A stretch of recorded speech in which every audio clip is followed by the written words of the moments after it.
네, 귀한 찬양 하나님께 영광이 된 줄 믿습니다. 자, 오늘 말씀의 제목을 함께 해봅니다. 예수님만 바라봅시다. 예수님만 바라봅시다.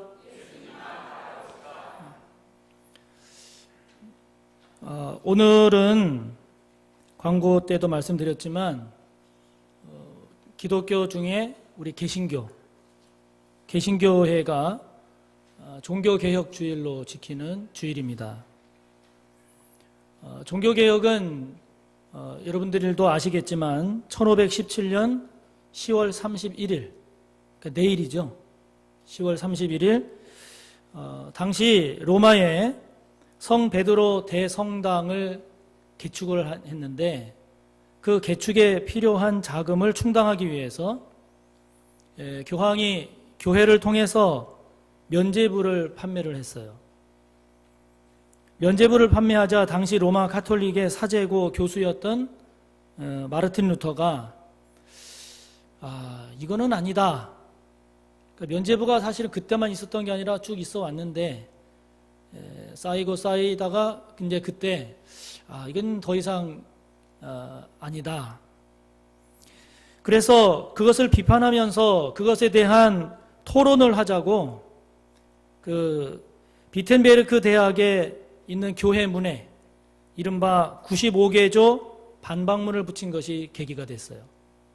여러분, 우리도 저기 뒤에 좀 예배당 문에 보면 이렇게 종이 2개 붙여 있잖아요. 그러니까 그때는 뭐 인터넷이나 인쇄물이 없으니까 뭔가 토론할 게 있으면 저렇게 이제 게시를 했다고요. 그때 관행이. 그래서 95개조 반박문을 붙인 그날 이제 전주일이죠. 그러니까 오늘이잖아요.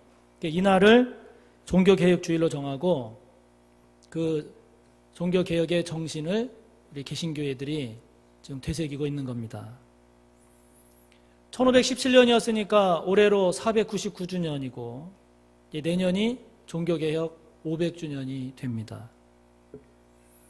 그 당시 때 문제가 됐던 이 면죄부라고 하는 것은 그 말 그대로 죄를 면해주는 이 일종의 증명서인데, 죄를 지은 사람은 죄를 지은 대가로 형벌을 받아야 되는데 그 형벌을 돈으로 대체할 수 있도록 이렇게 한 것입니다.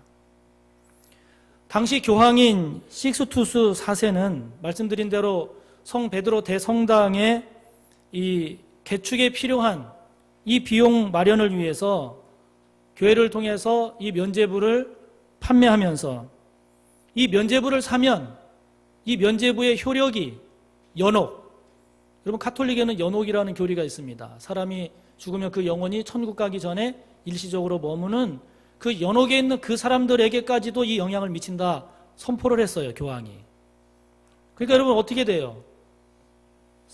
내가 면죄부를 사면 죽어서 지금 연옥에 있는 사람도 그 잘못 죄가 감해지니까, 여러분, 많이 사면 많이 살수록 감해진다고 생각하니까 많이 사지 않겠어요?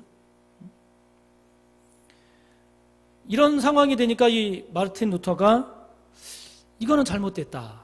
그리고 이것은 신학적으로도 오류다. 그래서 그것에 대한 반박문을 붙인 거예요. 이렇게 시작된 종교개혁의 불씨는 이른바 종교개혁의 3대 슬로건. 첫째는 오직 성경, 솔라 스크립투라. 기독교 신앙에 있어서의 최고의 권위는 교황의 말도 아니고 교회의 전통도 아니고 오직 하나님의 말씀, 이것보다 더 높은 권위는 없다. 오직 성경. 두 번째, 오직 믿음, 솔라 피데. 사람이 죄를 용서받고 구원에 이르는 길은 면죄부를 사고 인간이 선행을 쌓는 것이 아니라 오직 예수 그리스도를 믿는 믿음이다. 오직 믿음, 솔라 피데. 세 번째, 오직 은혜, 솔라 그라티아. 인간의 구원은 인간의 노력이나 인간의 선행인 이것이 아니라 예수 그리스도의 십자가를 통한 전적인 하나님의 은혜다. 이 세 가지. 오직 성경, 오직 믿음, 오직 은혜. 이것이 오늘날 개신교 신앙을 그때로부터 지금까지 이어오고 있는 것입니다. 499주년 종교개혁주의를 맞이하는 오늘, 저와 여러분도 언제든지 면죄부를 파는 신앙, 사는 신앙, 그래서 타락하고 부패하는 그런 신앙, 그런 그리스도인으로 저와 여러분이 떨어질 수 있음을 인정한다면, 오늘 이 종교개혁주의를 맞는 저와 여러분이 오늘 이 시대 우리가 다시 개혁해야 할, 우리가 다시 새로워져야 할 그 과제가 무엇일까? 여러분, 그것을 놓치면 안 되지 않겠습니까? 종교개혁주의를 맞이하는 오늘 우리가 다시 개혁해야 할, 다시 새로워져야 할 우리의 과제, 그 첫째가 무엇일까? 그것은 지도자의 부패와 타락을 막는 일입니다. 저를 포함한 우리 모든 국민들은 지난 한 주간, 그리고 지금 이 시간까지도 그야말로 충격, 참담함, 부끄러움, 분노의 시간을 보내고 있습니다. 이른바 청와대 관련 그 파문으로 인해서 이 전대미문의 이 파문으로 온 나라가, 온 국민이 그야말로 멘붕에 빠져 있습니다. 아직도 이번 사태에 대한 수습책이 제대로 나오지 않고 있는 가운데 지금 온 국민들이 깊은 근심을 가지고 나라를 지켜보고 있습니다. 야당은 말할 것도 없고 여당까지도 어디서 어떻게 수습을 해야 할지 확실하게 가닥을 잡지 못한 채 대학생들, 교수들, 시민단체들, 이제는 단순한 시위가 아닌 시국 선언으로까지 번지면서 우리나라가 지금 참으로 힘든 상황을 맞이하고 있습니다. 우리나라의 최고 권력기관은 청와대입니다. 여러분, 이 청와대에서 어디까지 사실이고 어디까지가 아니다라고 나중에 정리는 되겠지만, 여러분, 이 최고 권력기관인 청와대에서 문제가 발생하니까 지금 온 나라, 온 국민이 충격을 받고 나라가 휘청거리지 않습니까? 일반 국민 개개인이 저지른 잘못과는 달리 이처럼 높은 지위에 있는 사람일수록 그의 잘못으로 인한 여파, 그의 잘못으로 인한 충격, 이것이 얼마나 큰지를 여실히 보여주고 있지 않습니까? 루터의 95개조 반박문으로 시작된 이 종교개혁의 불길도 당시 서민들의 부패하고 타락한 거기에서 일어난 일이 아닙니다. 당시 교황을 정점으로 해서 교황으로부터 시작되는 추기경, 사제, 수사, 이 교회의 지도자들이 부패하고 타락한 것이 종교개혁에 불을 일으키게 한 원인이었던 겁니다. 당시 자료들을 보면 이 종교 지도자들은 하나님의 법, 인간의 법, 이것보다도 더 높은 위치에서 신적인 권위를 누리고 있었습니다. 그런 권위를 누리고 있었지만 도덕적으로, 재정적으로, 정치적으로 추한 일들이 끊임없이 쏟아져 나왔음을 알 수 있습니다. 어떤 경우는 교회가 그 나라 전체의 부의 2분의 1을 교회가 갖고 있었어요. 어떤 나라를 보면 그 나라 전체 부의 3분의 1을 교회가 갖고 있었어요. 어떤 나라는 5분의 1을. 이렇게 극심한 부의 축적과 편중이 이루어지고, 여러분, 그 당시 자료를 보면요, 부자가 죽잖아요. 부자가 죽으면 그 부자의 장례식을 치르기 위해서 싸웠다니까요. 교회 지도자들이. 돈이 나오니까. 그런 일들이 얼마나 많았는지 몰라요. 이런 교회 지도자들의 도덕적인 타락, 성추문까지도 끊임없이, 그것도 심각한 수준의 일들이 너무너무 많았어요. 이권 다툼, 자리 다툼, 정치적인 추문들이 당시에 계속됐습니다. 여러분, 교회가 이런 지경에 이른 가장 큰 이유가 뭐라고 생각하십니까? 그 이유는 교회가 핍박받는 교회가 아니라 이제는 어느새 군림하는 교회, 이제는 지배하는 교회가 됐기 때문이에요. 여러분, 교회가 박해받는 상황이 되면 교회 지도자들은 초대교회 12사도들처럼 신앙 지키기 위해서, 복음 지키기 위해서, 성도들의 신앙을 지키기 위해서 목숨을 겁니다. 그러나 이제 군림하는 교회, 지배하는 교회가 되면 그 교회의 지도자들은 이제는 부를 탐하기 시작하고 도덕적으로 해이해지고 자기에게 주어진 지위와 힘을 이용해서 성적으로 타락하고 순수한 신앙, 순수한 복음을 위한 헌신이 아니라 자신의 정치적인 위상, 자신의 정치적인 이해관계를 따라 살아가는 모습을 보여주는 겁니다. 예나 지금이나 역사가 우리에게 그것을 가르쳐 주는 거예요. 그렇다면 여러분, 오늘날 우리 한국교회의 기독교는 어떤 기독교라고 생각하십니까? 우리의 기독교가 지금 박해받는 기독교라고 생각하십니까? 아니면 이제는 군림하는 기독교, 지배 세력이 된 기독교라고 생각하십니까? 저와 여러분은 이제 냉정해야 합니다.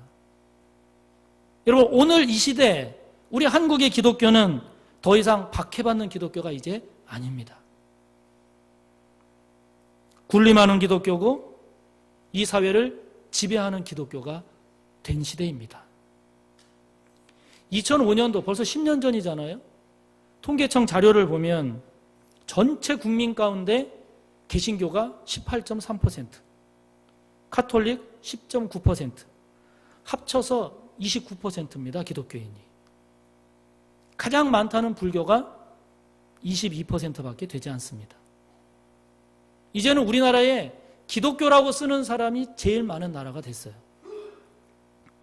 지금 20대 국회의원이 300명입니다. 300명 국회의원 가운데 개신교가 93명, 카톨릭 77명, 합쳐서 170명, 57%입니다. 국회의원 가운데. 불교는 52명으로 약 17%. 지난 19대 때, 그때 국회의원 중 카톨릭 73명, 개신교 111명, 합 184명, 그때는 60%가 넘었습니다. 반면에 불교 42명, 14%. 여러분, 이제 우리나라에서 기독교는 초대 이승만 대통령을 비롯해서 그 이후로 장로 대통령 2명이 나온 나라가 됐습니다. 이제는 정치뿐만이 아니라 경제, 사회, 문화, 교육 전 분야에서 이제는 기독교인들이 많습니다. 박해받는 기독교가 이제는 아닙니다. 한국 사회에 군림하는 기독교고 한국 사회를 지배하는 기독교가 된 시대임을 알아야 합니다. 여러분, 이런 때 나타나는 문제가 무엇인 줄 아십니까? 바로 지도자들의 부패요, 타락입니다. 교회가 부흥하고 성도가 많아지면서 교회 지도자들이 점점 부해지고 점점 높아지고 점점 강해졌어요. 여러분, 이것은 하나님께서 주신 복입니다. 하나님께서 주신 은혜지만, 그러나 이것을 자기가 이룬 것처럼 자기의 부를 채우고 자신의 지위를 높이고 자신의 힘을 크게 해가기 시작하면 여러분, 우리는 또다시 종교개혁 시대의 그 타락한 지도자의 모습을 보일 수밖에 없는 겁니다. 이제는 우리 시대가 그런 시대가 됐다 하는 거예요. 오늘날 교회를 향한 비난과 비판의 목소리가 얼마나 많습니까? 오늘날 특별히 교회 지도자들의 범죄가 얼마나 커지고 얼마나 심각하고 얼마나 많아지고 있습니까? 그러므로 여러분, 이제는 언론을 통해서 목회자 문제가 발생을 하면 아유, 그거 일부가 그래요, 대부분의 목사님들은 안 그래요, 여러분, 그러면 이제는 안 되는 겁니다. 이제는 목회자 문제가 터지면 죄송합니다, 맞습니다, 잘못했습니다, 잘하겠습니다, 이래야 되는 시대가 된 겁니다. 그러므로 여러분, 오늘 이 시대는 지도자들, 우리 교회라고 하면 교회 지도자들에게 대해서 부패와 타락에 대해서 날선검을 대야 되는 때가 된 것입니다. 치부가 드러날 때마다 그것을 은폐하고 축소하고 미화시키는 것이 아니라 그 치부는 도려내야 되는 시대가 된 겁니다. 이제는 그 치부를 뽑아내야 되는 그런 시대가 된 것입니다. 그래야만 교회의 부패를 막고 타락을 막고 하나님의 영광을 가리지 않게 되는 것입니다. 여러분, 이 말을 하는 교회 지도자격이 된 목사인 제가, 여러분 여기에서 어떻게 제가 자유할 수 있겠습니까? 그렇기 때문에 더 조심하려고 하는 겁니다. 더 신중하려고 하는 것이고, 더 바르게 처신하려고 하는 것이고, 바르게 생각하고 바르게 판단하기 위해서 최선을 다하려고 하는 것입니다. 사랑하는 성도 여러분, 이 시대 지도자, 특히 우리 교회 지도자들이 부패하지 않도록, 타락하지 않도록 깨어서 지키시고 기도하시기를 바랍니다. 여러분, 가정도 마찬가지예요. 가정도 여러분, 문제 있는 자녀라는 건 없습니다. 문제 있는 부모가 있을 뿐입니다. 여러분, 가정에 문제가 있으면 그것은 자녀 때문이 아닙니다. 부모, 특히 가장 때문입니다. 그래서 여러분, 자녀들에게 도대체 너는 왜 그러니? 그런 말을 하면 안 됩니다. 자녀에게는 문제가 없습니다. 자녀를 그렇게 만든 부모가 있을 뿐입니다. 자녀를 그렇게 만든 부모의 나쁜 말, 자녀를 그렇게 만든 부모의 나쁜 생각, 나쁜 가치관, 나쁜 삶이 있을 뿐이지 자녀에게 문제가 있는 것은 아닙니다. 저와 여러분이 생각을 그렇게 가져야 됩니다. 오늘 말씀처럼 오직 믿음의 주요, 또 우리를 온전하게 하시는 예수를 바라보지 않은, 예수를 닮아가지 않은 저와 여러분에게 있음을 기억하고, 저와 여러분의 신앙과 삶의 기준이신 예수님을 닮아가는 저와 여러분이 꼭 되기를 간절히 바랍니다. 종교개혁주의를 맞는 오늘 우리가 개혁해야 할, 다시 돌아봐야 할 우리의 과제가 뭘까? 그 두 번째는 물질적인 타락입니다. 도덕적인 타락입니다. 도덕적 타락 가운데서도 성적인 타락입니다. 여러분, 먼저 우리는, 오늘을 사는 저와 여러분은 물질과의 전쟁, 돈과의 전쟁에서 반드시 이겨야 됩니다. 저와 여러분이 돈의 노예가 돼서 돈 이렇게 살아가면 안 됩니다. 돈, 물질은 세상을 살아감에 있어서 필요하고 힘이 됩니다. 우리나라와 같이 자본주의 사회에서는 더더욱이 그렇습니다. 그렇기 때문에 이 돈, 물질을 절대로 무시할 수가 없고 무시해서도 안 되지만, 디모데전서 6장 10절의 말씀과 같이, 그러나 성경은 엄하게 우리에게 말씀합니다. 돈을 사랑하는 것이 일만하게 뿌리가 된다.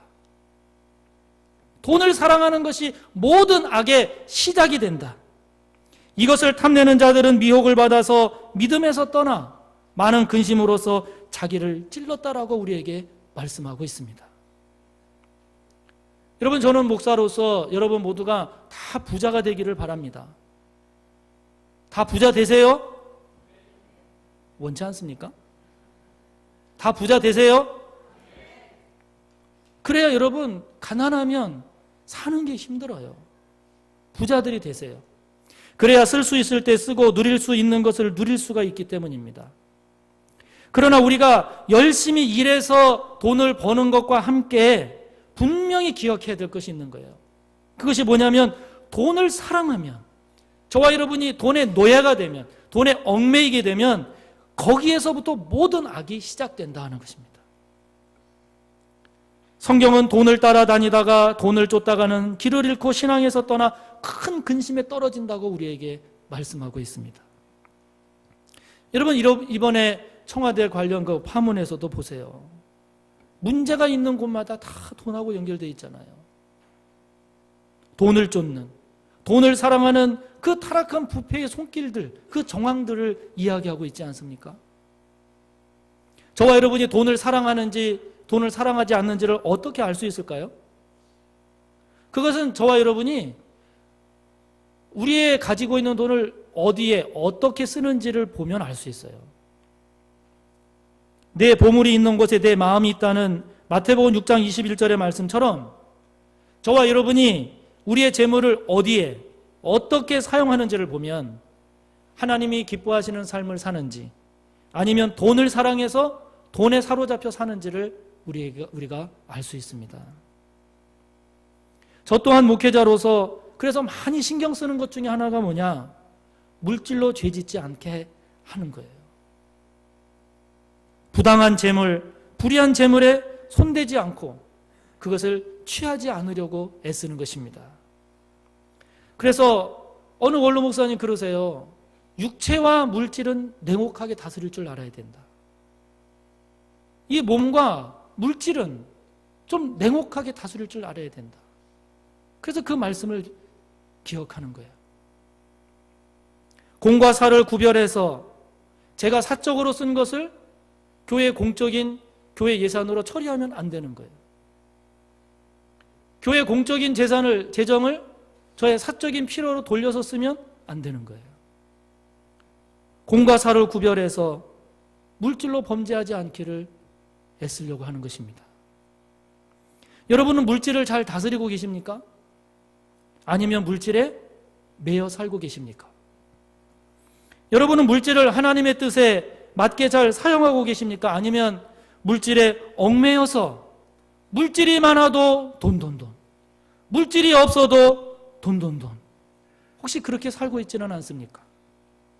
물질의 지배력이 점점 강해지는 이 시대, 그래서 물질로 타락해 가는 이 시대, 저와 여러분이 주님만을 바라보고 주님을 닮아감으로써 물질의 승리자가 되기를 간절히 바랍니다.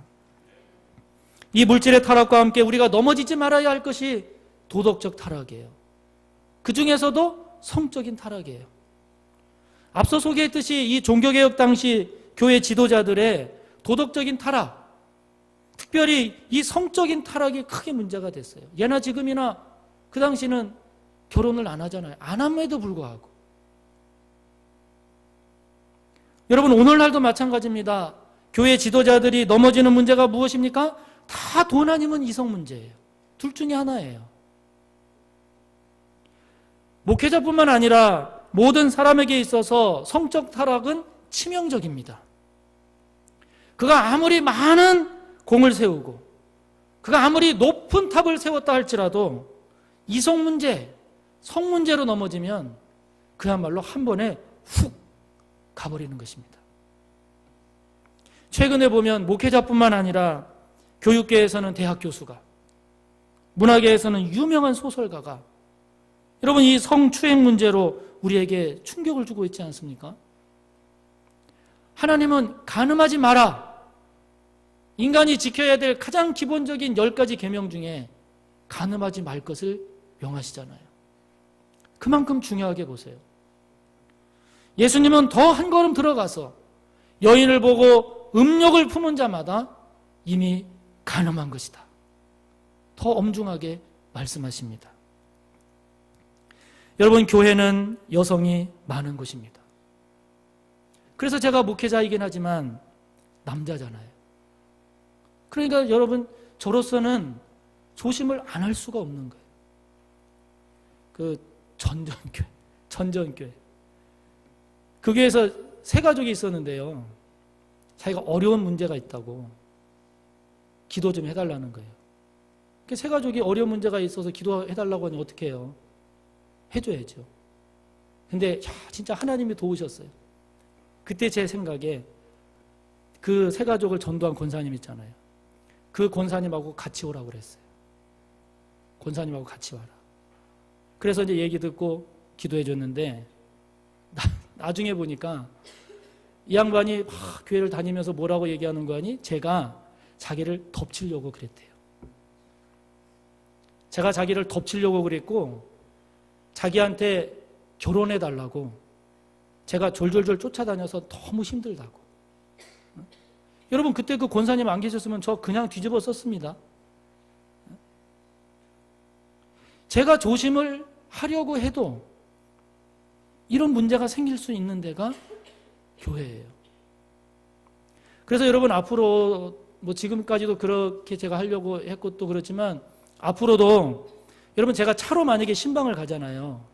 그러면 제 옆에는 여자 성도님들은 앉으면 안 되는 거예요. 제 옆에는 사모가 앉거나 아니면 남자 성도님들이 앉아야 되는 거예요. 전에 보면요. 그냥 살갑게 대한다고 목사님 하면서 옆에 와서 앉아요. 여러분 이거는 저를 위하는 것도 아니고 그분을 위하는 것도 아니에요. 그렇게 하면 안 되는 거예요. 밖에서 여자 성도님이 저를 만나자고 하면 저는 1대1로 나가지 않습니다. 반드시 사모를 동행해서 나가든지 저 혼자서는 만나지 않습니다. 여러분 이것은 저를 지키기 위한 거예요. 그분을 제가 무시하거나 의심해서가 아니라 나를 지키기 위한 거예요. 여러분도 저를 지켜주시기 위해서 여러분들이 그렇게 배려를 할 줄 알아야 돼요. 그것이 성숙한 교회인 거예요.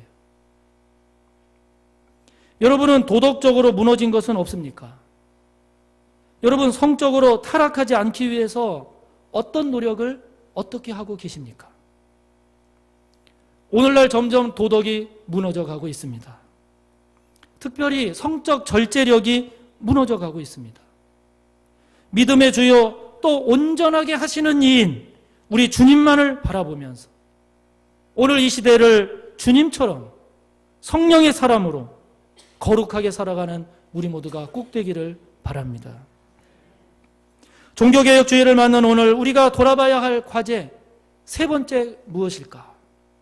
그것은 내부로부터의 타락을 막는 거예요. 여러분 이번 청와대 관련 파문도 그렇습니다. 내부에서 문제가 생긴 거예요. 밖에서 문제가 생긴 게 아니에요. 내부에서 원칙을 따라서 정상적으로 움직였다면 여러분 이런 일들은 이런 얘기들은 발생하지 않습니다. 내부가 무너지니까 결국은 모든 것들이 무너지는 거예요. 종교개혁 시대 교회의 타락도 외부로부터의 공격 이것 때문에 생긴 게 아닙니다. 언제나 교회 내부에서부터 시작이 됐어요. 교회 내부의 타락이 결국 교회 전체의 부패를 가져왔어요. 여러분 우리 교회도 그렇지 않습니까? 누가 밖에서 우리를 힘들게 하던가요? 안 그래요. 우리 안에서 분열이 있고 우리 안에서 다툼이 있고 우리 안에서 문제가 있어서 힘든 거지 밖에서 우리를 힘들게 하지 않습니다. 그러므로 언제나 문제는 외부가 아니라 우리 내부인 거예요. 우리 내부인 거예요. 이제 그동안 사찰이 없었다가 우리 유충식 집사님이 사찰 집사님으로 섬기십니다. 그래서 모든 것들이 다 구비가 돼서 이제 토요일마다 2주 전부터 담임 목사를 포함한 모든 교육자, 우리 사무실, 식당, 사찰 모든 직원들이 모여서 토요일날 직원 경건회를 갖고 있어요. 담임 목사를 비롯한 모든 교회 직원은 여러분 구약으로 말하면 저는 제사장이고 다른 모든 직원들은 레위인인 거예요. 그래서 당부했어요. 우리는 레위인이다. 우리는 제사장이다. 그렇기 때문에 우리는 다른 성도들보다도 예배나 헌금이나 봉사 여기에서 본이 돼야 된다. 그러면서 제가 한 가지를 당부했어요. 입 조심하라고. 입 조심하라고 당부했어요. 왜냐하면 여러분 제가 지금 우리 교회에 온 지 이제 12월 초면 1년입니다. 1년인데 제가 생각할 때 제가 우리 서호교회에 자리를 잡는 데는 최소한 저는 3년을 보고 있습니다. 3년 동안에 제가 자리 잡기 위해서 애쓰고 노력할 것인데 이런 시기에 교회에서도 특별히 내부에 해당이 되는 우리 직원이 특별히 저를 도와줘야 되는 거예요. 이 시기에는 특별히. 그것이 뭐냐? 제가 부탁한 것이 입을 조심해라 그랬어요. 아예 닫아라. 이것이 직원으로서의 기본 중에 기본이라고 그랬습니다. 담임 목사에 대해서, 사모에 대해서, 교회 사역에 대해서 좋게 말해달라고 하는 게 아니에요. 제가 뭘 잘못했습니다. 잘못했는데 아유 목사님 그거 잘못한 게 아니라 목사님 그 잘한 거라 이렇게 제가 얘기해달라는 게 아니에요. 제가 자리 잡을 때까지는 입을 아예 닫을 생각을 하라고 그랬어요. 왜냐하면 여러분 교회라는 데가 우리가 얘기를 안 해도요 얘기하는 사람들이 많아요. 거기에다가 직원까지 가세해서 박자 맞추고 그러면 이것은 불에다가 기름 붓는 격이기 때문에 그런 거예요. 여러분 이런 내부의 문제는 우리 자신에게도 여러분 마찬가지입니다. 저와 여러분이 부패하고 타락하는 것은 외부 환경 탓이 아닌 거예요. 저와 여러분의 내면이 무너져서 생기는 거예요. 잠언 4장 23절 말씀합니다. 모든 지킬 만한 것 중에 더욱 내 마음을 지켜라. 왜? 모든 생명이 그 마음에서 나기 때문이라고 말씀을 합니다. 그러므로 여러분 마음을 지키지 못하면 모든 것을 잃어버리는 거예요. 마음을 지키지 못하면 저와 여러분은 언제 어떻게 죄된 상태로 떨어질지 모르는 것입니다. 그러나 마음을 지키면 다 지킬 수 있는 거예요. 마음이 생명의 근원이기 때문입니다. 여러분 언제나 문제는 밖에 있지 않습니다. 우리 내부에 있고 저와 여러분 안에 있는 것입니다. 믿으십니까? 마음으로 생각으로 혹은 행동으로 반복해서 짓고 있는 죄가 여러분 없으신가요? 그 죄를 짓지 않기 위해서 어떤 노력을 어떻게 하고 계십니까? 밖의 문제로 넘어지고 무너지는 것이 아니라 우리의 내부, 우리 자신의 죄와 허물로 무너지고 넘어진다는 이 사실을 깊이 깨닫고 우리 주님처럼 내면이 무너지지 않는 강건한 주님의 사람이 꼭 되시기를 바랍니다. 이번 청와대 문제와 관련해서 그 결정적인 자료를 제시함으로써 많은 국민들로부터 칭찬을 받고 격려를 받는 그 모 언론사의 사장이 사원들에게 이런 메시지를 보냈어요. 쭉 나오는 메시지 가운데 이런 내용이 있습니다. 겸손하고 자중하고 또 겸손하고 자중합시다. 만나는 모든 이들에게 취재 현장은 물론이고 스쳐 지나는 사람들에게까지도. 무슨 뜻입니까? 칭찬받을수록 인정받을수록 교만하지 말자 하는 거예요. 거만하지 말자 하는 거예요. 여러분 개혁된 교회는 항상 개혁되어야 한다라는 말이 있습니다. 499년 전 부패하고 타락한 교회에서 일어난 이 종교개혁이 그래서 오늘날도 멈출 수가 없는 것이고 앞으로도 멈춰서는 안 되는 것입니다. 우리의 교회가 더 교회다워지기 위해서는 우리의 허물과 죄에 대해서 정직해야 합니다. 특별히 지도자들이 자신들의 죄와 허물에 대해서 회개하고 돌이키는 일을 끊임없이 하지 않으면 안 됩니다. 물질적인 타락, 도덕적인 타락, 특히 성적인 타락에 대해서는 엄중해야 합니다. 무엇보다 문제는 밖에 있는 것이 아닌 언제나 문제는 우리 내부, 우리 자신임을 기억하고 오늘도 반복해서 짓는 저와 여러분의 죄와 허물에 대해서 눈물로 회개하고 돌이켜서 새롭게 되기 위해서 몸부림을 치는 저와 여러분이 꼭 되기를 바라는 것입니다. 우리의 주요 또 우리를 온전하게 하시는 이인 예수님만을 바라보고 그 예수님만을 닮아가기 위해서 오늘도 성령의 능력을 힘입어서 한 걸음 한 걸음 승리의 발걸음을 거룩한 발걸음을 내딛는 저와 여러분 우리 모두가 꼭 되기를 간절히 바랍니다. 이 시간 하나님 앞에 기도하겠습니다. 특별히 종교개혁주의를 허락하신 하나님의 뜻을 기억하면서 저와 여러분이 특별히 교회가 부패하고 타락하지 않도록